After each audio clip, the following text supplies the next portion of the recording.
I had memorized every single word I planned to say. For 3 consecutive nights, I stood in front of my mirror at 12:30 in the morning, keeping my voice down to a whisper so the estate staff would not catch a sound through the plaster. I went over the lines while putting away clothes I was no longer expected to touch, simply because I now had a team of people hired to do exactly that. I repeated the speech in the tub, out on the grounds, and stuck in the back seat of the SUV, while Enzo drove me to the drugstore in total silence for 20 minutes. That quiet was standard, of course, since conversation in this place only happened when absolutely required.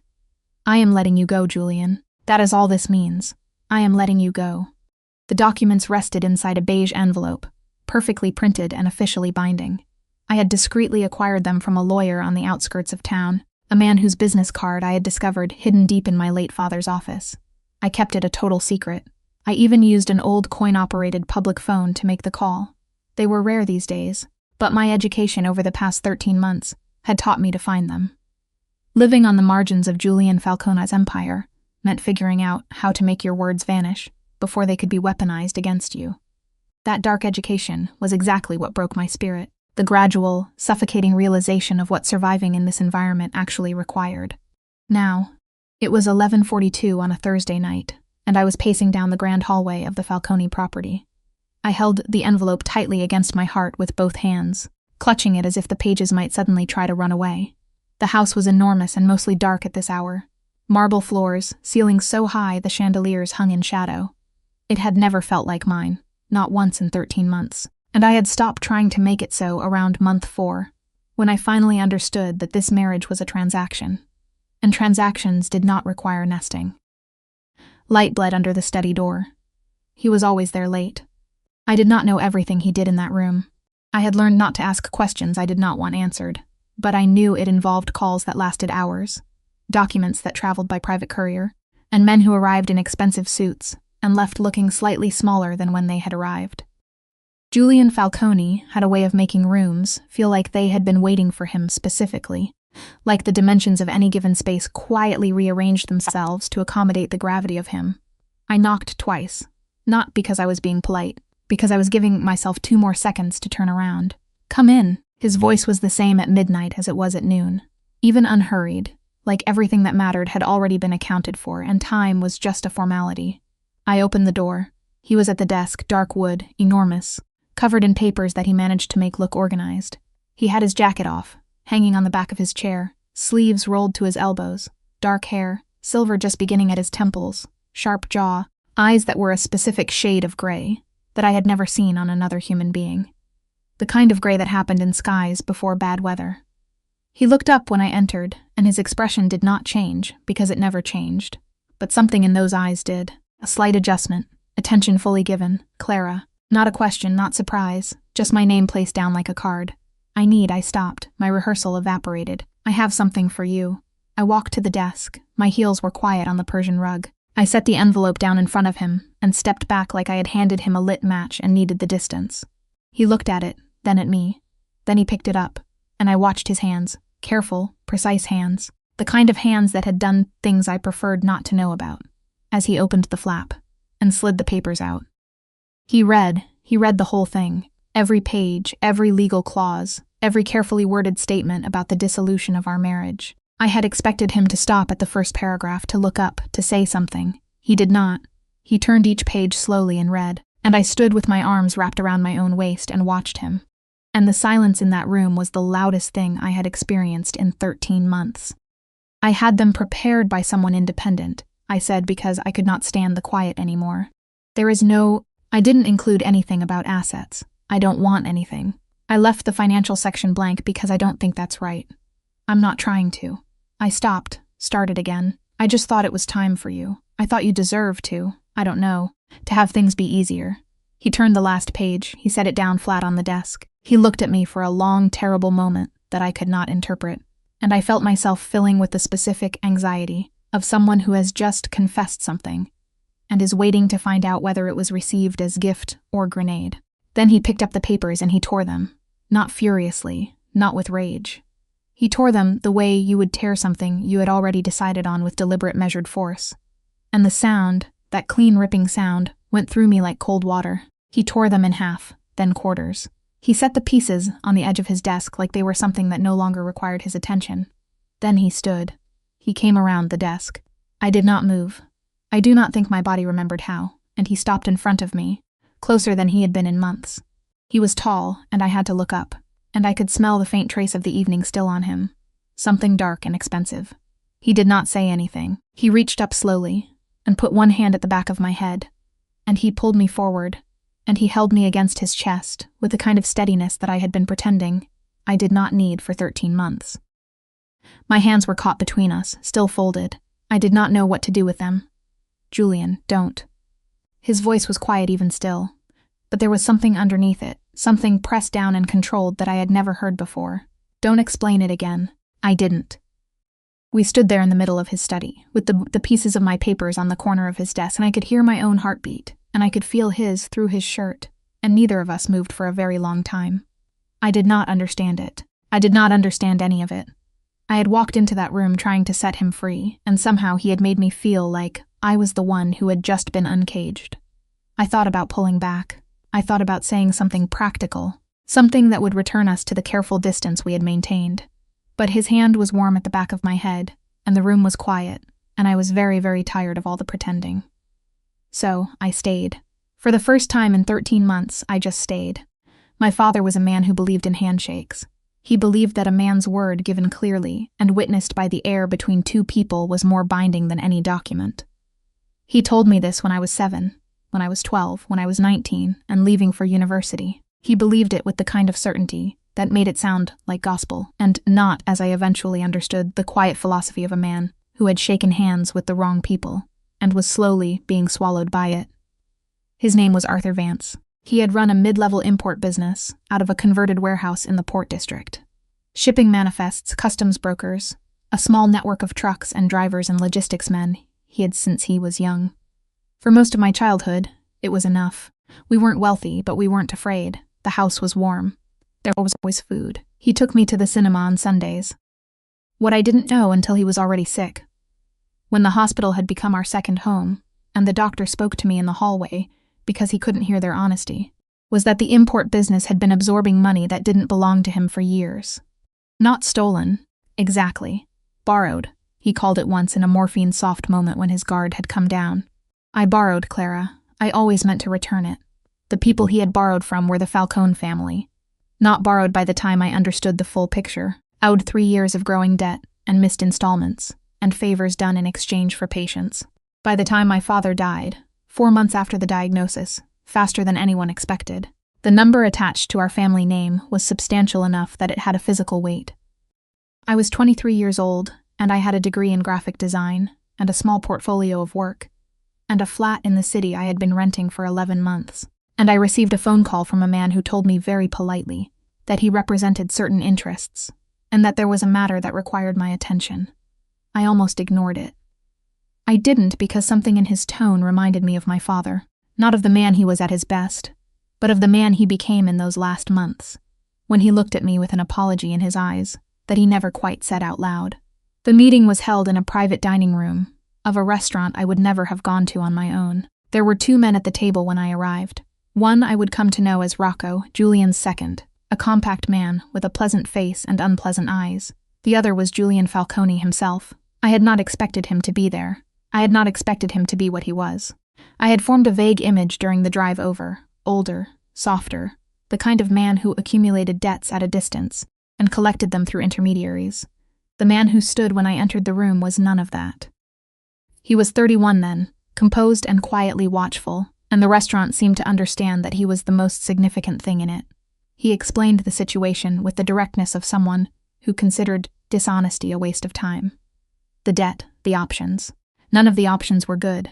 And then he said that there was a fourth possibility, one he was offering not as a demand, but as a practical arrangement, marriage. He needed a wife, not for love. He made that clear without making it unkind. He needed a legal, social wife for reasons that existed in the gray territory between business and politics. A counterweight to certain pressures being applied to his family's position. He wanted someone not from his world, someone clean, as he put it, in a way that was not demeaning, but was painfully precise. The debt would be dissolved. I would have security. I would have his protection.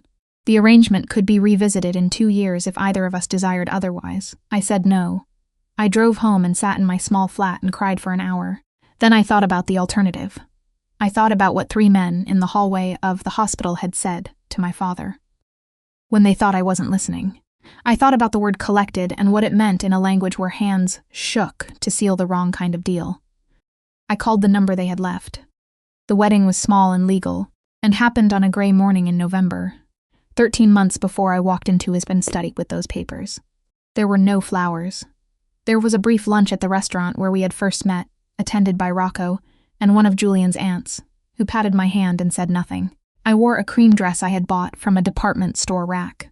Julian wore a dark suit and was impeccably composed throughout, which I appreciated because if he had been kind, I might have actually broken down.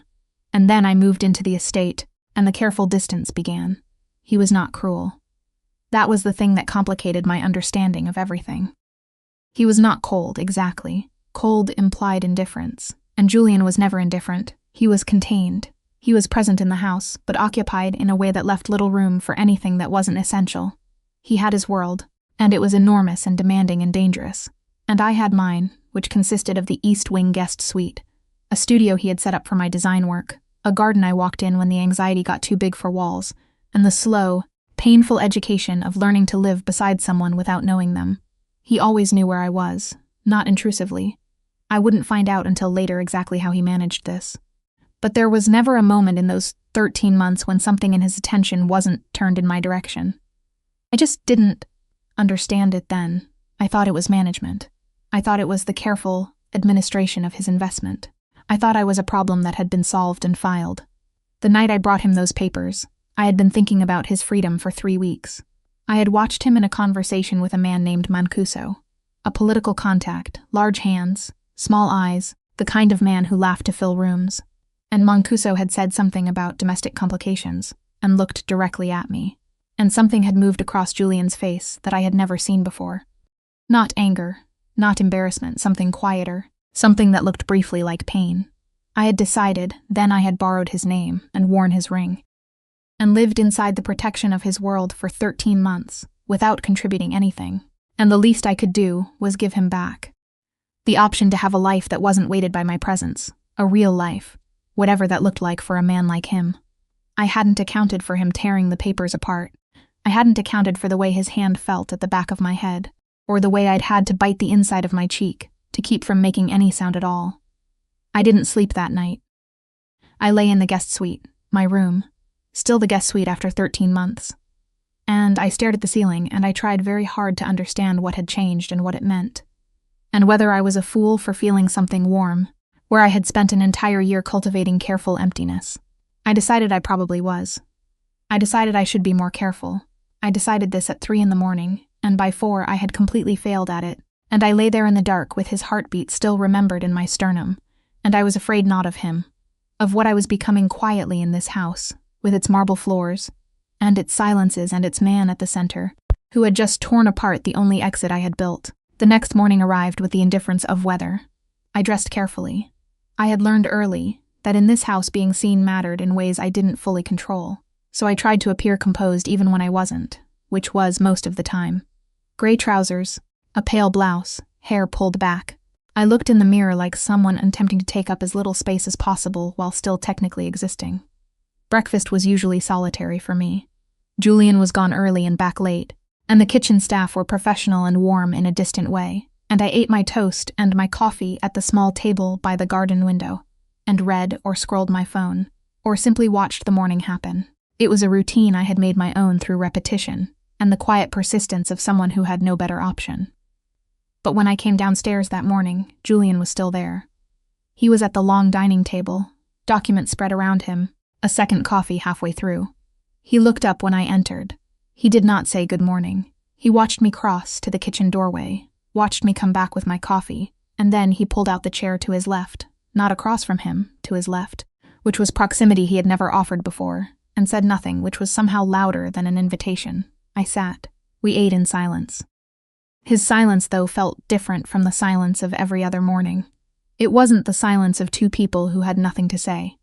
It was in something else, something with weight in it, texture, like a room that has just held an argument and not yet aired. At 7:45, Rocco arrived. He came through the side entrance the way he always did with two other men behind him. Faces I recognized by now, Enzo and a younger one named Gino, and he stopped when he saw me at the table, and his expression did the very specific thing it always did when I was present. A contained professional neutrality that told me nothing. "Morning," Rocco said. "We have the Sever situation," Julian said, which was apparently enough of a response. He gathered his papers, stood, and then he looked at me. "Stay in the house today, Clara. Not a request, not an explanation, a fact." Placed calmly, I was going to the studio. I meant the small design office I had started renting on the far side of the city, 3 hours a week. A tiny threading of my old life into the new one. Not today. He picked up his coffee, drained it, and followed Rocco toward the east corridor, and the three of them disappeared in the direction of the private meeting room. And the door closed, and I was alone at the long table with a piece of toast, and a very sudden, very complete awareness that I had been told. I sat with the feeling for a while, trying to untangle whether it made me angry or something else. It made me something else that was worse. An hour later, I was in my studio space in the estate. Not the outside office, the private one he had fitted for me, which I used on the days I wasn't permitted, the external one when I heard the voices. The meeting room shared a wall with the corridor that ran behind my studio. I had not known this for the first 4 months.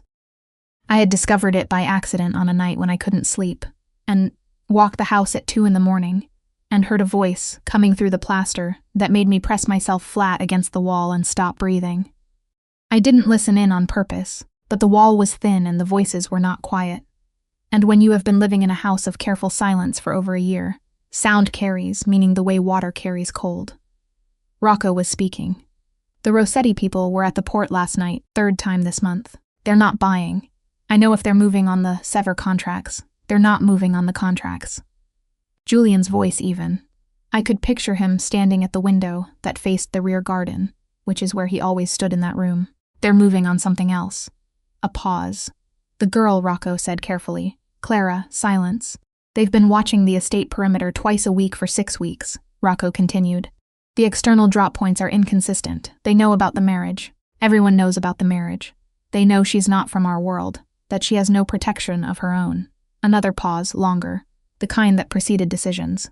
"Double the East Gate rotation," Julian said. "And I want to know who Rossetti is speaking to inside the city, Julian." Rocco's voice was the same careful neutral it always was, but there was something underneath it. "If they're using her as leverage, if that's what they're building toward, you need to make a decision about exposure." The silence that followed was the longest one. "I've already made it," Julian said. I didn't hear anything else.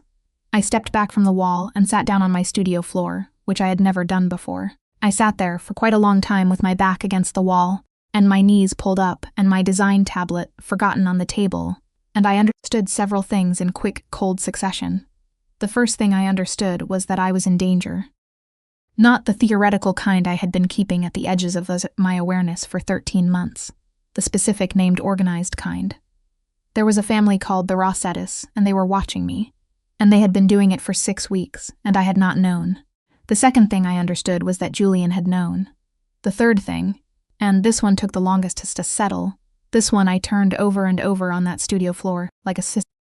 I wasn't sure I wanted to look underneath, was that he had already made a decision about me, about keeping me, and he had made it before I walked into his study, with those papers. Before the envelope, before the tearing, I had thought I was setting him free. He had already decided I wasn't going anywhere. I pressed my palms flat against the cold floor and tried to breathe slowly and thought, "You should be angry about this. You should be furious. You should feel trapped." I waited for the anger. It didn't come. What came instead was something quieter and more confusing and entirely unwelcome. And I sat with it on the floor of my studio for the better part of an hour before I trusted my legs enough to stand up again. The message arrived on a Tuesday. I found it slipped under the garden gate, not the main entrance gate, the small iron one, at the back of the property that opened onto the service lane, the one I used on mornings when I walked the perimeter for air.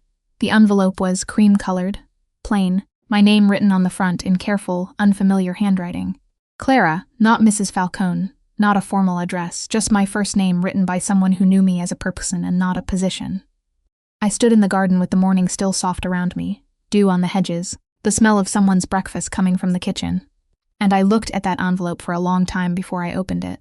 Inside was a single card printed, not handwritten. The text was brief. You married a dangerous man. You don't have to stay. We can help you leave safely, quietly, with your life intact. Think about it. When you're ready, leave a white handkerchief on the east garden fence before noon on any given Thursday. No signature, no contact information. Just that clean, confident, patient, the card of people who had done this before and knew how to make a door look open. I stood there and read it 3 times, and then I lied it back into the envelope and put it in the pocket of my cardigan and walked back inside and sat in my studio and shook. Not from fear of the card. That came later. I shook because of how immediately I had thought I should show this to Julian. Not I should take this seriously.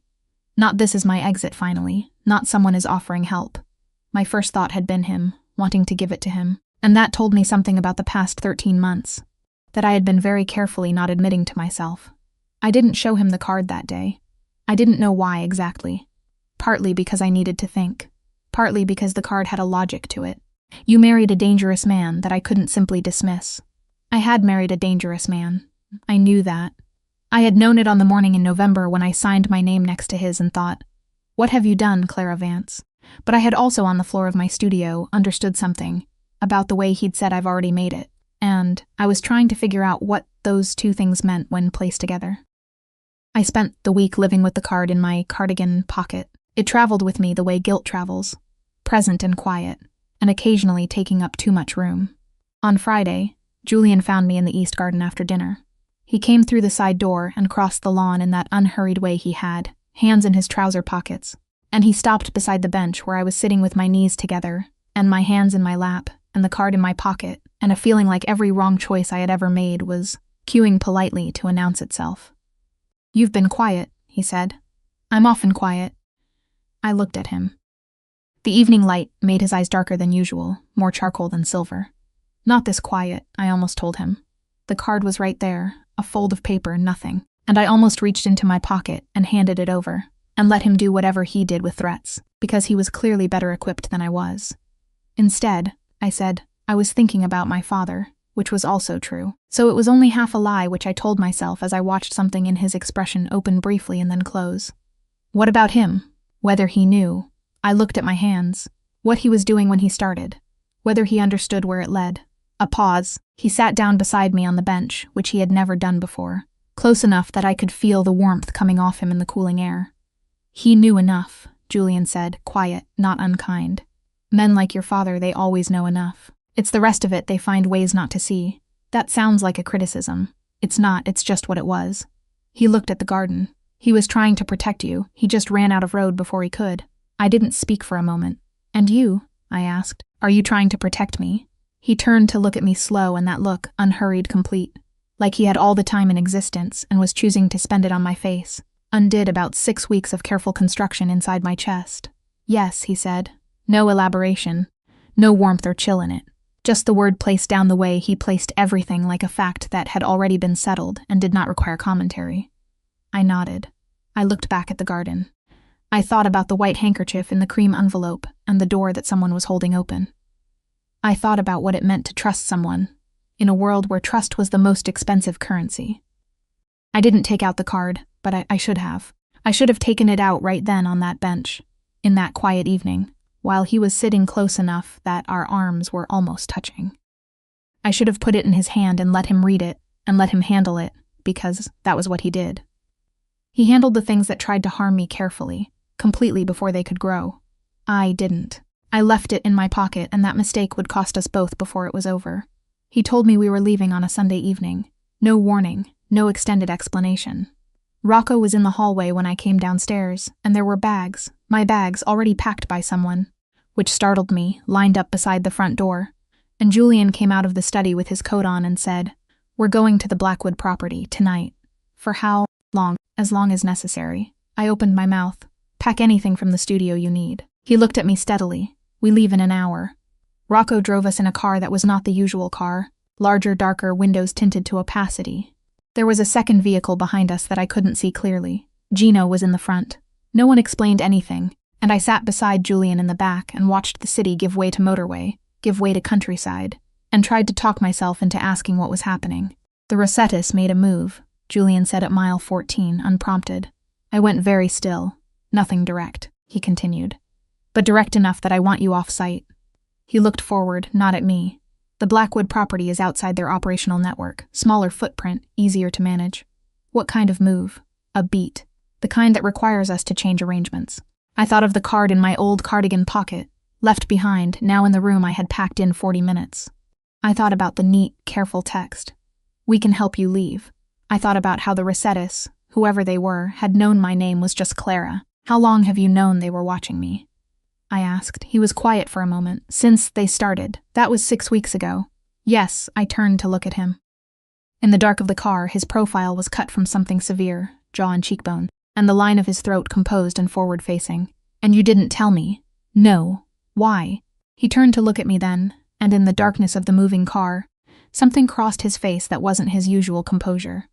It was something more careful than that, something that had been considered at length before being carried. Because I didn't want you afraid without reason, he said, and because knowing wouldn't have changed what you could do.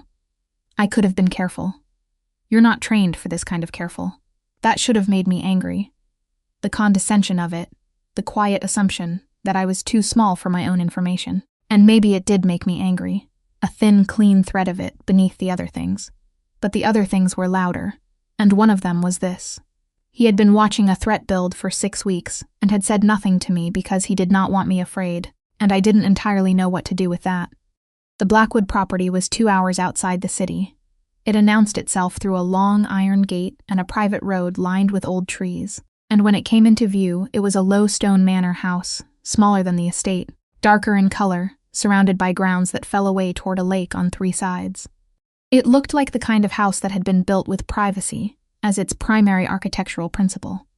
Rocco and Gino made a sweep of the building before we went inside. Standing in the drive with the night air cool and the smell of water on it, I watched Julian watch them move, and I understood for the first time in a way that my body understood, rather than just my mind, the calculation of it, the constant assessment of space and risk and position. He stood with me behind him, not quite touching, one hand loose at his side, and he watched the building like it might rearrange itself without permission. Inside, the property was spare but warm. Someone had prepared it. Fires lit in 2 rooms, food in the kitchen, clean sheets on the beds. There were 3 bedrooms. Rocco and Gino took the 2 closest to the entrance. Julian showed me the 3rd.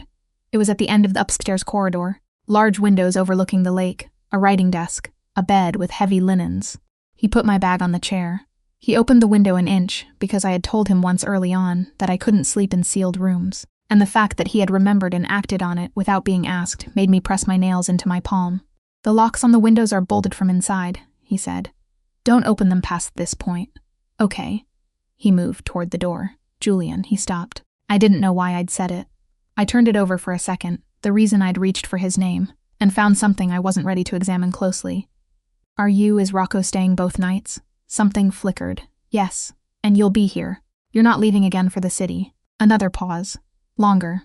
I'm not leaving, he said. I'll be at the end of the hall. I nodded, looked at the window. Good.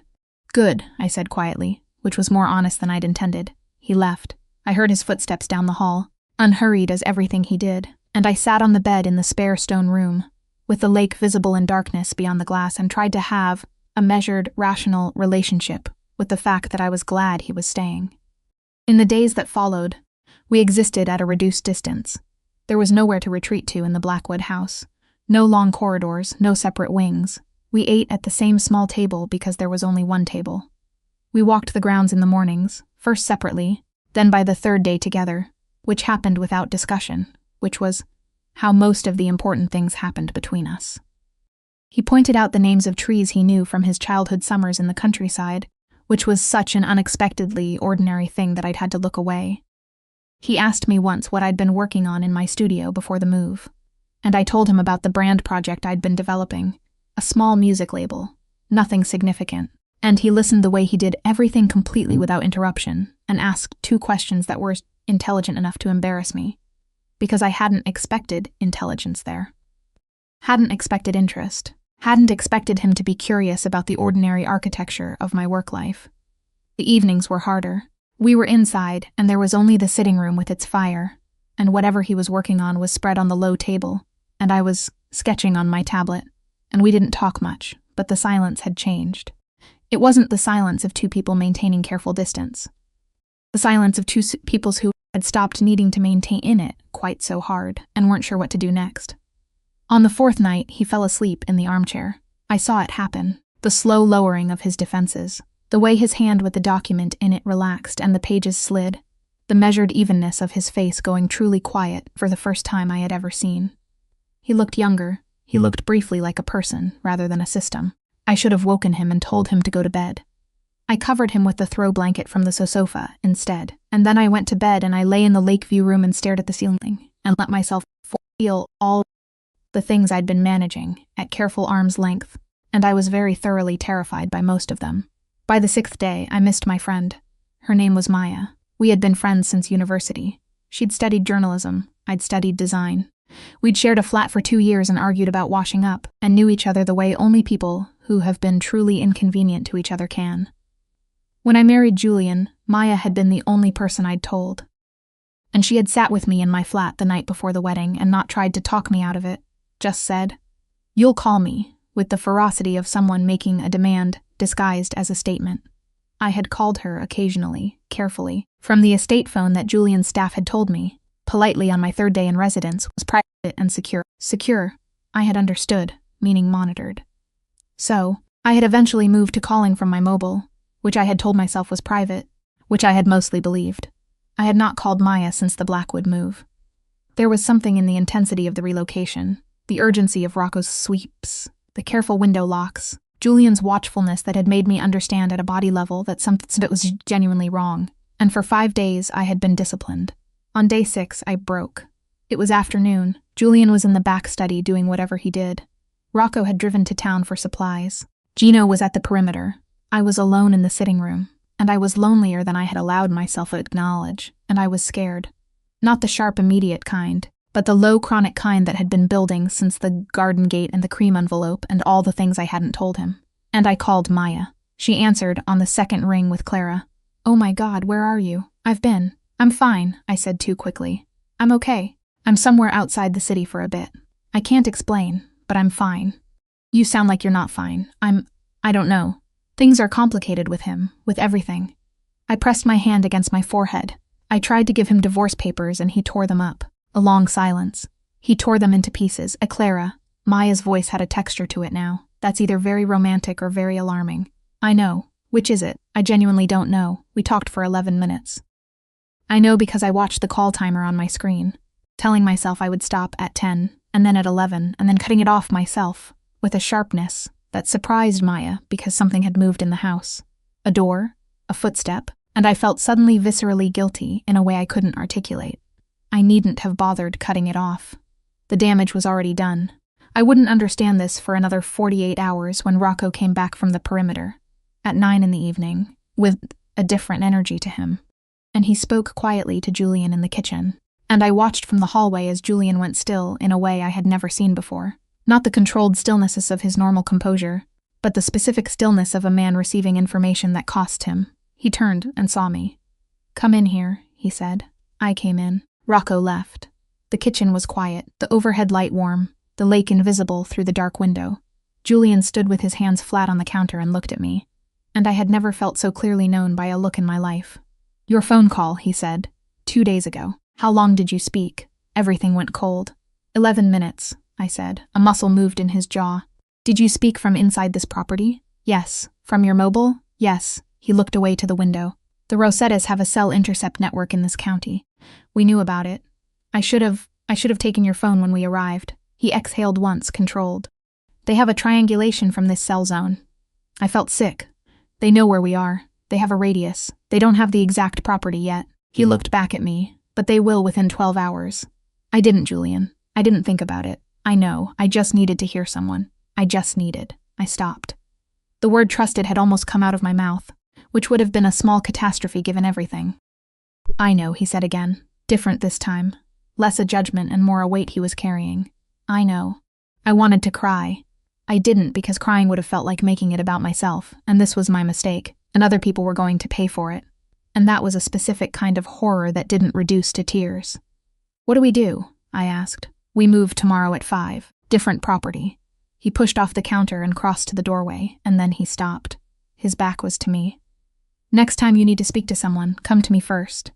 I almost said, "But you wouldn't understand." I almost said I needed someone who knows me. I almost said the truly honest thing, which was that the reason I had called Maya was because the things I was feeling about him had become too large to carry alone in this house, and I hadn't been able to go to him with them directly. I said none of that. "Okay," I said. "I will." He left. I stood in the kitchen for a very long time after, not crying, just feeling the specific texture of having made a mistake that had weight, real weight, the kind that falls on more than one person. I pressed my hands flat on the counter the way he had, and looked at the dark window, and thought about the cream envelope and the card and all the things I'd chosen not to hand over. And I understood that I had been managing information like it belonged only to me. And in this world, in this particular life I had agreed to, nothing worked that way. I went and knocked on the back study door. Yes, I opened the door. He was at the desk already making calls. He looked up. "There's something else," I said. I told him about the card. He listened to all of it without interrupting. I told him about the garden gate, and the cream envelope, and the card with its neat patient text, and the white handkerchief invitation. And while I spoke, he leaned back in his chair and watched me the way. He watched everything with that complete undivided attention that was both studying and terrifying in equal measure. I told him I'd kept it, that I'd thought about it, that I hadn't put the handkerchief out, not because someone had talked me out of it, but because I hadn't wanted to. I told him that I was sorry I hadn't said so sooner, and I watched his face for anger. It didn't come. When I finished, he sat forward and looked at his hands for a moment. "They've been cultivating a path out for you," he said. "For weeks, yes. They wanted you afraid enough to use it." I nodded. He was quiet. "Then the card, they wrote your first name. I noticed that. Someone who knows you gave them that. Someone who knows you're here as Clara, not as my wife." He looked up. "It's probably someone from your life before." That was a different kind of sick. I thought of the small circle of people from before. Maya, 2 university friends, a colleague, people I trusted, people who had no context for what this information could be weaponized to do. "I'll handle it," he said. "Not threatening, just factual." "What does that mean?" "It means I'll find out who spoke to them, and I'll make sure they don't do it again." He looked at me steadily. "It won't be violent. They're civilians, but they'll be persuaded to let this particular association go." I believed him about the nonviolence. I'd learned enough by then to understand that Julian's world operated in scales, and people without power were treated differently from people with it. It wasn't mercy exactly. It was practicality. Civilians didn't have currency worth damaging. "Okay," I said. He nodded once. Then he picked up his phone and made a call that was brief and quiet and in Italian, which I understood fragments of by that point. And whatever was on the other end said what he needed to hear. And he put the phone down. "Go to bed," he said. "We leave at 5.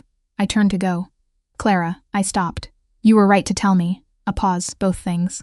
I went to bed. We moved at 5 to a property farther north, a converted farmhouse. Nothing like the manor, lower ceiling and older smelling, with a kitchen garden and a creaking staircase and windows that let in too much weather. Rocco was on edge, in a way he was usually very good at hiding, and Gino drove like someone who was watching the rear-view mirror rather than the road. And I sat in the back with Julian, and didn't speak, and felt the tension of the car like a second skin over my own. It was on the second night at the farmhouse that everything shifted. Someone had gotten close to the perimeter in the early morning hours. A scout, Rocco determined. Not an assault, but close enough. I heard them moving outside my window at 3 a.m, and sat up in bed with my heart detonating in my chest, and made myself breathe through it. And then Julian was at my door. Not knocking, already there, which meant he had been awake, which meant he had been listening. And he came in and said, "It's handled," in that voice of his. And then he saw my face. I had caught my arm on the window latch when I'd startled awake. A shallow cut, nothing significant, but bleeding in that persistent dramatic way shallow cuts had. He crossed to me without a word and took my arm in his hands and looked at it with the focused, precise calm of someone assessing a problem. And then he went to the bathroom and came back with a cloth and antiseptic and sat on the edge of the bed beside me. He cleaned the cut. His hands were careful. The way everything he did was careful, deliberate, with nothing wasted.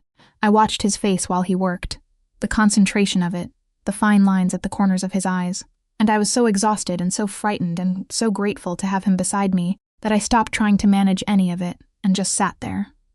"You should have woken me," he said quietly. "I didn't want to." I stopped. I didn't want to need too much. His hand still on my arm. He looked up, and the distance that lived in his eyes, the careful managed gray sky distance, was simply gone. Just gone. And what was underneath it was not the composed professional man who ran a crime empire and spoke in facts and tore up divorce papers, but something less armored than that. Something that had been looking at me for a very long time. Clara, he said, just that. My name again, but carrying everything it had never carried before. I looked at him, and my hands were trembling. Not from the cold, not from the fright of the window. And I didn't know how to ask for what I wanted, or even entirely what I wanted. Only that the distance between us in that moment felt like the only wrong thing in a world full of wrong things. He reached up and touched my face slowly, his thumb along my cheekbone, like he was asking a question through his hands rather than his mouth. Is this? I don't know how to. You don't have to know how, he said very quietly. He leaned in slower than anything, like he was giving me every possible opportunity to stop it. And I didn't stop it. I couldn't stop it. I put my hand against his chest and felt his heart beating and said, barely, okay, which was not elegant or certain or bold, but it was true and it was mine. He kissed me the way he did everything with complete unhurried attention. No urgency, no performance. Just the careful weight of someone who had been waiting a long time and had decided that rushing was the worst possible use of the moment. And I kissed him back, with everything that 13 months of carefully managed distance had turned into. All the confusion and the longing and the fear and the quiet gratitude. And it was messy and real, and nothing like the scripted kisses of the life I'd thought I was going to have. When we broke apart, neither of us spoke for a moment. My hand was still against his chest, his was still at my jaw, and the farmhouse was quiet around us. And somewhere outside, Rocco was walking the perimeter, and the world was what it was, dangerous and complicated, and not safe and never going to be safe. But in that room, in that moment, it was very still. I've been afraid, I said, not sure what I was confessing. I know. His thumb moved once slightly. So have I looked at him. You're not afraid of anything. I was afraid, he said, that you were going to leave. I held that, turned it over carefully, looked at the man who had torn the papers and said, I've already made it, and doubled the gate rotation and moved us to 3 different properties and told me quietly, 6 nights ago, I'm not leaving. And understood slowly that none of it had been management. I wasn't going to leave, I said. He looked at me for a long moment. I know, he said. Now we sat on the edge of the bed, and the night sat around us, and the fire had burned down in the grate, and it was cold enough that eventually he reached for the blanket at the foot of the bed and pulled it around both of us, and we stayed like that. Just that, until the window turned gray with morning, and Rocco knocked on the door, and the world remembered itself. The attack came 3 days later. It came not at the farmhouse. By then, Julian had moved us again, a quick relay north to a safe flat in a coastal city, narrow streets, a building without a lobby, stairwell that smelled of salt and old stone. Rocco had said the farmhouse route was likely compromised. We'd left in the middle of the night. The flat was on the 4th floor. 2 rooms, a window overlooking a street too narrow for cars. I had stopped being surprised by the places we moved through, which told me something about how much had changed in me since the estate, since the marble floors and the guest suite, and the 13 months of careful maintenance. It was a Tuesday when it happened. Julian had left the flat that morning. He'd told me the night before that there was a meeting in the city he couldn't offer, something to do with the Sever situation, with the political contacts who were apparently getting nervous about the Rossetti activity. He'd looked at me for a long moment before he left and said Rocco would stay with me. And I'd said fine, and he'd left. And I had not let myself watch him go from the window because I had told myself I wasn't the kind of woman who watched men leave from windows. I watched from the window. He disappeared into the narrow street, and I stayed at the glass for a while longer, watching the ordinary morning. A baker unloading from a van. A man walking a small dog. The unremarkable theater of a city going about its business. And I thought about how strange it was that I had lived inside something extraordinary for over a year. And the most frightening thing about it in that moment was a man walking away down a narrow street. The attack wasn't on me. I want to be clear about that because it matters. The attack was on Julian. It came in the form of information first. Rocco's phone rang at 10, and whatever was on the other end of it took the color out of his face in a way I had never seen before. He turned away from me and spoke in rapid Italian that I couldn't follow. And then he was pulling on his jacket and calling Gino, and he turned to me and said, "Stay in this room. Do not open the door. Do not go near the windows," with a precision that told me the careful neutral was gone, and what was underneath it was something I should listen to.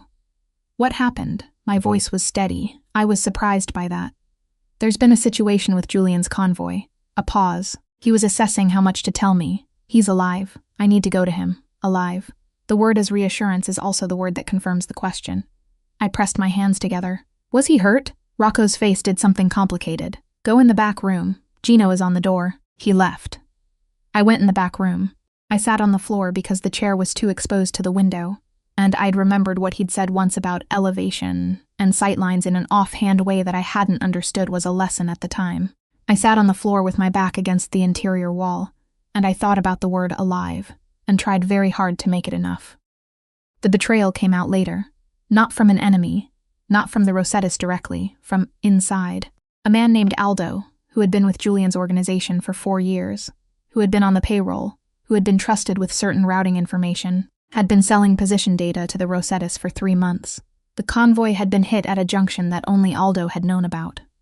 2 men from the convoy were injured, one badly. Julian had a cut across his left forearm from broken glass, and a bruise along his ribs from the door of the car. And when Rocco brought him back to the flat that evening, I was in the kitchen, and I heard the door, and I came out and I saw him. He was upright, composed, blood dried on the sleeve of his jacket ruined, otherwise outwardly himself. But there was something in his eyes that I recognized because I had felt it on the farmhouse floor when I had understood that my phone call had cost us our location. The look of someone who had been failed by a decision they had made and was carrying the weight of what that cost. He saw me and stopped. You should sit down, I said. My voice was still surprisingly steady. Your arm needs cleaning. He looked at me for a moment. Then he came into the kitchen and sat at the table.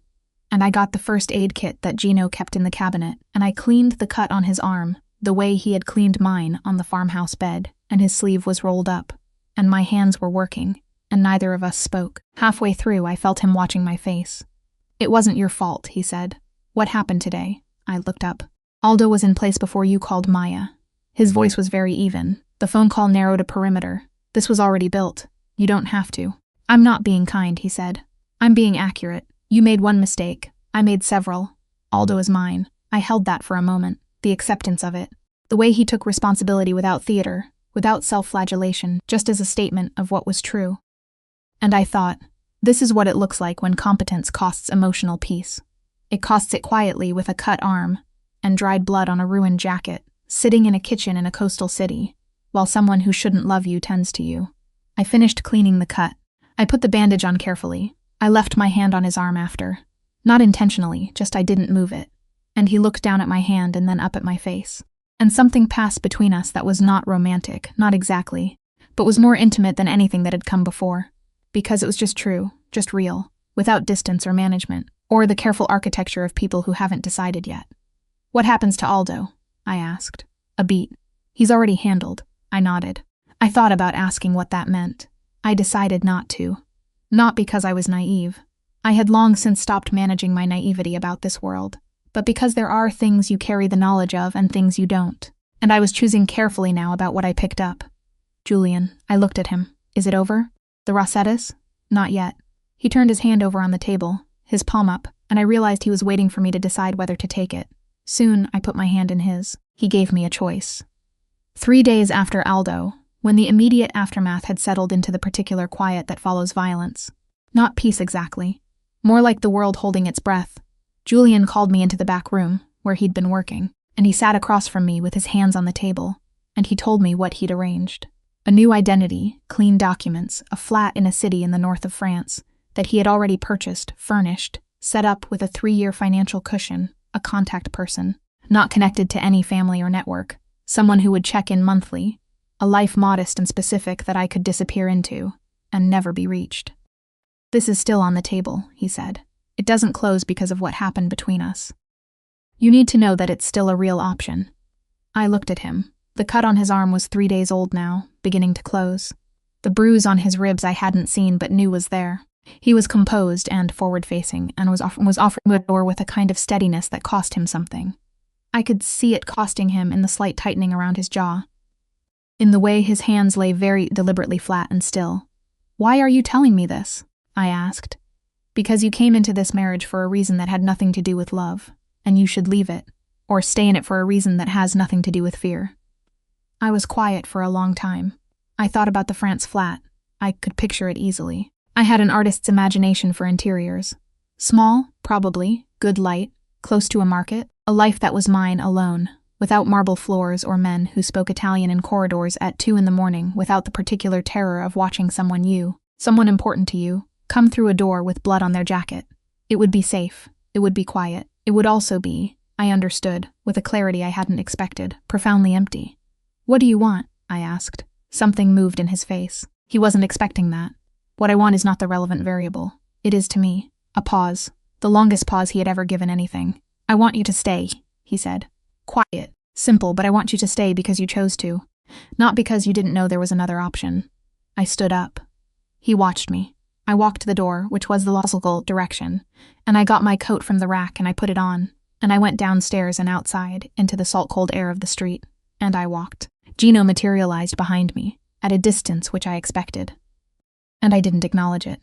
And I walked for 20 minutes down the narrow streets, with the sound of the sea somewhere close, and the cold on my face, and the France flat very clear in my imagination. I got to the car at the end of the street, the one Rocco had pointed out that morning as the departure vehicle if needed. I stood beside it. I stood there for 4 minutes. Maybe 5. I thought about the garden of the estate in the early morning, how it smelled before the day started. I thought about the armchair, the throw blanket, the way he'd fallen asleep with the documents in his hand.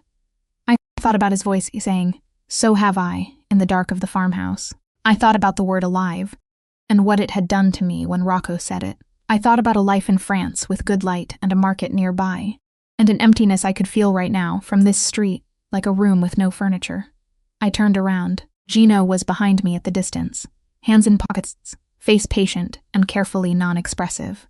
He had the look of a man who had been in this situation before, waiting to see what women in important situations decided. I walked back up the stairs down the narrow hall. I opened the door to the back room and Julian was at the window, not working. Just standing there, and he turned when I came in. I took off my coat. "France is not for me," I said. He looked at me for a long moment. "You're sure?" "I'm sure." Something in him, something held very carefully, and for a very long time came undone. Quietly, the way snow comes off a roof, when the temperature shifts a single degree, he crossed the room and he pulled me against him, and his arms were very tight around me, which was not his usual careful measured restraint, and his face was against the top of my head, and I pressed my hands flat against his back and held on, and we didn't speak. And neither of us made it anything other than what it was. We stood there for a long time. "You're not going to make this easy," I said eventually into his shirt. "No." I could feel him almost smiling. "Probably not." "Good," I breathed. Easy was boring. The Rossetti situation ended in the last week of the following month. I wasn't there for the ending. I wasn't meant to be, and I didn't ask to be, which was its own kind of growth. The understanding that there are parts of this life that operate outside my visibility, and that choosing to love someone in it means choosing to trust what you can't see. Julian was gone for 48 hours. Rocco with him. Gino stayed with me in the coastal flat, and I worked on my design project and cooked because it gave my hands something to do, and I waited. He came back on a Tuesday morning. No blood this time, just tired in a way he rarely let show. He sat in the kitchen and drank coffee, and I sat across from him, and neither of us rushed. "It's done," he said. "The Rossettis won't be moving against this family again. There are arrangements in place that they'll respect." I thought about what arrangements meant in his language. I had stopped requiring this knowledge translated. "And the person who gave them my name?" I asked. "The one from my old life who had handed a detail to the wrong people. A woman you knew from university, Jenna." He looked at me. She was paid. She didn't understand the full picture of what she was facilitating. A pause. "She does now. She'll leave it alone." I thought of Jenna briefly. A face from a lecture hall, a person I'd known in passing, who had apparently sold a small thread of my life for reasons I would never fully know. I sat with the feeling. It was sadder than I expected, less angry than it might have been earlier. "Thank you," I said, "for not." "She wasn't the threat," he said. "She was used as one. That's a different thing." I nodded. I looked at my coffee. "I want to call Maya. I'll set up a secure line, no hesitation. You can speak to her properly." I looked up. He was watching me with that particular quality of attention that I had spent 13 months not understanding, and now understood too well to pretend otherwise. "Can I ask you something?" "Yes." "The night I brought the papers." I paused. "You already knew about the Rossettis. You already knew they were building something. Why didn't you just tell me?" Come to me and say stay. Here's why. You tore them up and pulled me back and said don't. You didn't explain. He was quiet for a moment, set his coffee cup down. I didn't want to keep you, he said, because you were afraid to leave. I wanted you to know that you could go and still choose not to. He looked at me steadily. I needed to know you weren't staying out of obligation or debt, or because my name was dangerous enough to make leaving feel impossible. And if I had left, I asked. If I'd called the number on that card, a beat, I would have let you. He said it with difficulty, which was a kind of difficulty I hadn't seen before. Not the controlled management of a man handling a threat, but something more fundamental, more private. I would have been very angry about it, he said. But I would have let you. I thought about that. I thought about him standing at a window somewhere, knowing I had chosen the France flat, and the good light and the market. I thought about what that would have cost him. I thought about myself standing beside that car in the salt-cold street, and the 4 minutes I'd spent choosing. That was a terrible plan, I said. Something shifted in his face, a softening so brief and so complete that if I hadn't been watching I would have missed it. Yes, he said, in retrospect. I reached across the table and touched his hand, just that, palm over the back of his hand, fingers against his fingers. He turned his hand over and held mine. We sat with our coffee in the morning light coming in gray through the narrow window, the kind of light that didn't promise anything particular about the day, but was honest about what it was, and we didn't need to say anything more. This is the part where I try to tell you that everything was resolved and clean. That the world outside became safe, that the weight of what he was and what his life required and what it would always require simply lifted and settled into a fairy tale. I could tell you that it wouldn't be true. What was true was this. We went back to the estate 3 weeks later. The marble floors were the same. The ceilings were the same.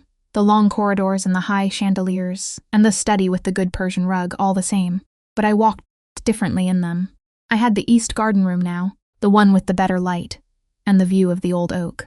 And the guest suite was being redesigned for something else, which had been Julian's instruction, and had been delivered to the interior contractor while I was standing beside him in the hall, which was his way of saying things he didn't make speeches about. Maya visited on a Saturday. She arrived in a car that Gino drove, which she found extremely funny, and she sat in the kitchen and drank tea, and looked around the estate with the specific expression of someone cataloging an enormous amount of information for later use. And then she looked at me and said quietly, "You're okay." "Yes," I said. "You look different. Probably." She leaned forward. "Good, different." I thought about everything that had happened between the night I walked into the study with those papers, and the Tuesday morning kitchen, and the hand across the table. I thought about the farmhouse, and the France flat, and the salt-cold street. I thought about the woman who had practiced in the mirror quietly. "I'm setting you free," not knowing that the act of trying to free someone could be its own kind of declaration, and not knowing that he would hear it as one. "Yes," I said. "Good, different." Julian passed through the kitchen doorway, midway through the afternoon, and did the brief calibrated courtesy of introducing himself properly to Maya, which she received with excellent composure, and eyes that were absolutely taking everything apart. And then he looked at me across the room in a way that was quiet and complete and only mine and left. Maya watched him go. Then she looked at me. "Oh," she said simply. "I know," I said. "I know." She held her tea. "Are you safe?" I thought about the question properly, the way it deserved. I thought about what safe meant in a world where danger had a name and address and schedule. I thought about what safe meant when the person you love carries a world on their shoulders that could, on any given Tuesday, arrive with blood on their sleeve. I thought about all the things that were still true, the risks, the permanence of his world, the fact that peace in this life was always provisional, always earned, never simply given. "Not always," I said. "Not guaranteed." She nodded. "But yes," I said. Mostly in the ways that matter. She seemed to accept that. She was a journalist. She understood that honest answers were rarely symmetrical. That evening after Maya had gone, I found Julian in the study again. It was late. The house was quiet. The light was under the door the way it always was. I knocked twice, out of habit now, not hesitation, and came in. He was at his desk. He looked up. I crossed the room and sat in the chair across from him, the one I had ever sat in before, the one that was for meetings and conversations that mattered. And I put my feet on the edge of his desk, in a way that was an absolute breach of the formality that desk was designed for. And he looked at my feet. And then he looked at me, and something in his expression was so close to amuse that I felt it like warmth all the way down. "You're staying," he said. Again, not a question. a statement that was also, quietly, a miracle he was still getting used to. "I'm staying," I said, confirmed it, let it be final. He reached over unhurried as everything and wrapped his hand around my ankle. Not possessive, not a demonstration. Just present, just there. Outside the estate was quiet. Somewhere the old oak in the garden was doing what trees did, breathing in the dark, putting down roots, existing in the patient way of things that have decided where they belong. The night was long, and the world was not simple, and the life I had walked into on a gray November morning was not going to become simple just because I had chosen it. But there was his hand at my ankle, and his eyes in the lamplight, and the torn pieces of an old envelope long since gone, and in the quiet of the study, I sat across from him and let the last of the careful distance dissolve finally into something truer and less armored and entirely my own. I had walked into this room trying to set him free. He had torn the papers. He had pulled me close, and I had stayed. Not because the world was safe. Not because love makes things clean or easy or without consequence, but because the alternative, the good light, the France flat, the emptiness I had felt standing beside a car on a salt-cold street, was not living.